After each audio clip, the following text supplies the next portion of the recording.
지금 여기 보이십니까? 다른 데는 동글동글한데 잔망경 카메라 같은 경우에는 저렇게 직사각형으로 이루어져 있어요. 보통 이미지 센서를 만들면은 요게 직사각형으로 이루어져 있죠. 그러니까 거기에 딱 맞도록 애초에 들어올 때부터 빛이 들어올 때부터 저 계급의 직사각형에 맞도록 설계를 한 형태가 맞습니다. 이 왜 그러냐? 저게 직사각형이 안 돼 있고 예를 들어 동그랗게 했다고 칩시다.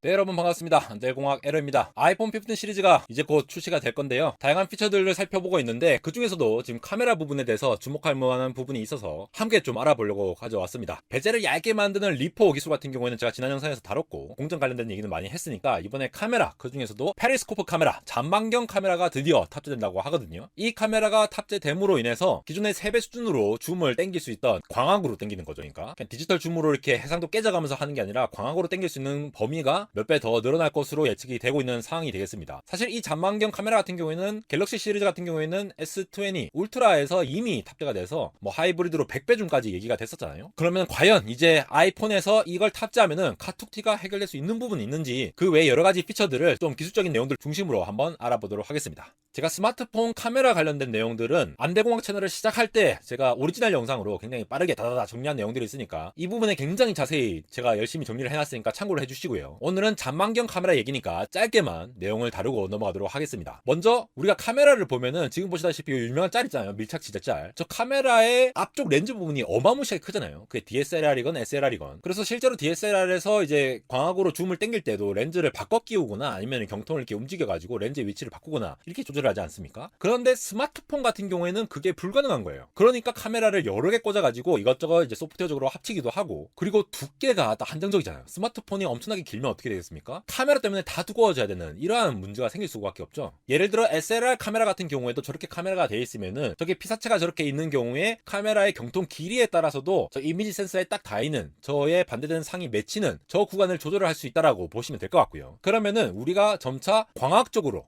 저기 멀리 있는 거를 땡겨서 하고 싶다고 하면은 그만큼 충분히 물리적으로 저만큼의 포컬 포인트, 초점이 맞출 수 있는 그런 경통 길이가 확보가 돼야 되는데, 아무래도 스마트폰 같은 경우에는 우리가 폰을 딱 들었을 때 요 두께에 한계가 있다 보니까 무한정 길이를 길게 할 수는 없다라는 말이 되겠습니다. 그렇게 함으로 인해서 이제 잔망경 카메라라는 구조를 가지고 와서 이 줌을 당길 수 있는 방법을 대체를 한 것이 되겠죠. 그러니까 결국은 이겁니다. 광각을 쓰든 아니면 일반 카메라를 쓰든 아니면 망원 카메라로 줌을 하든 다양한 카메라들이 존재를 하죠. 스마트폰에 이렇게 다양한 카메라가 존재할 수밖에 없는 이유가 DSLR처럼 카메라를 모듈로 이렇게 갈아 끼우는 구조가 되면은 그렇지 않아도 되겠죠. 그러나 방수 방진이 기본적으로 되는 이러한 스마트폰의 시대에 저렇게 카메라를 갈아 끼울 수 없는, 카메라를 모듈로서 갈아 끼울 수 없는 상황에 있고요. 그러니까 기본적으로 딱 박혀서 탑재를 할 수밖에 없으니까 스마트폰의 렌즈 개수가 계속 늘어나는 형태로 나온 것이 되겠습니다. 실제로 이 카메라의 이 세부 렌즈를 자세히 살펴보면 이 모양이 또 다 달라요. 계구부의 크기도 다르고 모양도 다 다릅니다. 이게 바로 카메라의 개수가 늘어날 수밖에 없었던 이유가 되겠죠. 그러면서 카메라 아일랜드가 따로 생기면서 더군다나 카메라 성능을 올리려고 하다 보니 어쩔 수 없는 이 모듈 크기의 한계, 이미지 센서도 커지니까 그 이미지 센서에 다 피사체가 맺히기 위해서는 그만큼 물리적인 공간이 필요했던 상황이 되겠죠. 혹시 요거 아십니까? 저는 이거 갖고 있거든요.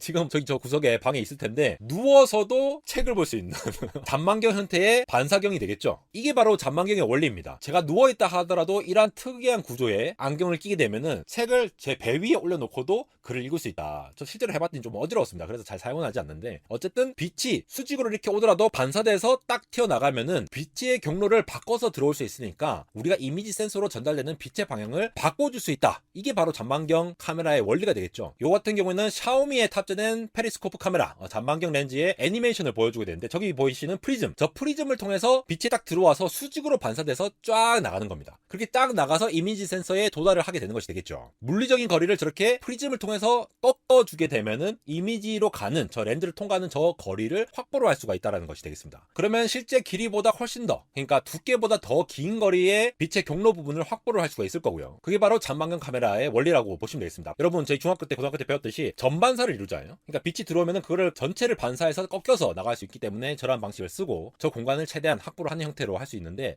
애플이 이걸 왜 일찍 넣지 않았을까? 그런 걸 생각해보면은 애플 같은 경우에는 페이스 아이디를 위한 모듈도 있고 라이다 센서도 뭐 이게 다 있잖아요. 그런 모듈들이 위쪽에 다 모여있는 상황에서 A16 바이오닉, A17 바이오닉 이러한 SoC들을 모듈의 성능을 최대한 끌어올려서 배터리 기간을 쭉 늘리게 하려면은 이 모듈이 저렇게 물리적으로 많이 들어가면 갈수록 배터리 공간이라든가 전체 배치를 이제 다시 고려해서 설계를 해야 되거든요. 그러한 측면에서 미리 확보를 하지 않고 아직은 필요 없다라고 판단한 전체적인 코스트 문제가 있겠죠. 그러나 이번에 이게 들어감으로 인해서 아이폰 전체 사이즈에서 물리적으로 공간을 차지하는 비율이 높아졌을 겁니다. 그래서 새로운 설계가 필요했을 거고요. 이런 부분이 어떻게 되었을까? 그런 게 좀 궁금하긴 합니다. 실제로 이 잔망경 기술을 최초로 MWC에서 발표를 한 거는 오포사였거든요. 그래서 빛이 저렇게 프리즘 통에 딱 가서 이미지 센서에 딱 된다라는 거를 보여주고, 일반적으로 프리즘에 OIS, 광학 안정 스테빌라이저가 같이 포함되어 있어서 센서 시프트라든가 이런 것들이 잘 되어 있는 경우가 많습니다. 우리가 DSLR 볼 때도 이 뷰파인더 보면은 직각으로 안 돼 있고 이렇게 약간 기울어져서 돼 있는 경우도 있잖아요. 그런 경우에도 이게 잔망경 원리를 이용한 거죠. 빛이 실제로 저 앞쪽으로 오지만 내 눈에 올 때는 이렇게 꺾여서 들어오니까 좀 더 보기 편하도록 뷰파인더가 되어 있는 형태, 이거를 스마트폰에 적용을 한 것이 되겠죠.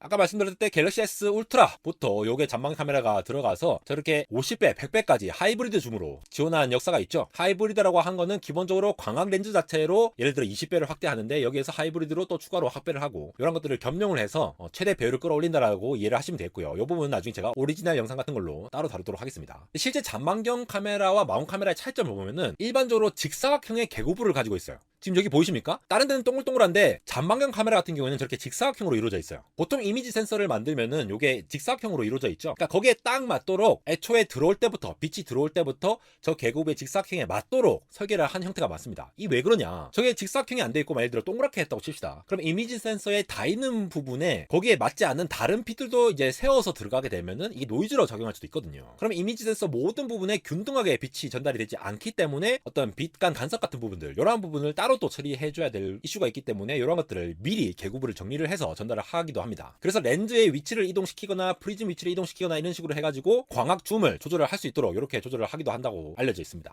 MWC에서 이 잔망경 카메라 관련된 내용을 먼저 발표를 하긴 했지만 실제 제품에 들어왔던 거는 화웨이의 P30이죠. 그 시리즈에 먼저 나오고 난 뒤에 갤럭시가 또 이제 요걸 탑재를 하기도 했고요. 그렇게 몇 년이 지나서 드디어 아이폰 15 시리즈 그리고 프로 울트라 버전에만 들어간다고 지금 루머가 돌고 있죠. 좀 아쉬운 부분이긴 한데 울트라 모델로 가면서 이 전체 세트의 공간이 넓어진 부분이 있으니까 이 부분을 좀 활용해서 탑재를 하는 것이 아닐까 이렇게 예측되는 부분이 있습니다. 공간이 확보된 상태에서 저렇게 오토포커스로 저렇게 렌즈를 움직이면서 맞출 수도 있고요. 프리즘 틸팅을 해가지고 OIS 스테빌라이저가 이렇게 잘 되도록 이렇게 주지하는 형태로 잔망경이 설계가 된다라고 보시면 될 것 같습니다. 이제 아이폰 15 시리즈의 발표가 얼마 남지 않은 상황에서 다양한 기술들을 알아보고 있는데요. 이렇게 신박한 아이디어의 기술들이 하나하나 탑재되는 모습들을 보면서 점차 우리의 삶이 풍요로워지는 것이 아닌가 싶습니다. 그럼에도 불구하고 아이폰 15 시리즈, 특히 울트라 같은 경우에는 가격 인상이 불가피할 것으로 보이는데요. 컴퓨터보다 더 비싼 돈을 주고 이렇게 스마트폰을 바꿔야 할지 고민되는 와중에 테크 유튜버로서 내가 먼저 사서 리뷰는 해야 되지 않겠냐고 스스로 합리화하고 있는 안내공학 에러였습니다.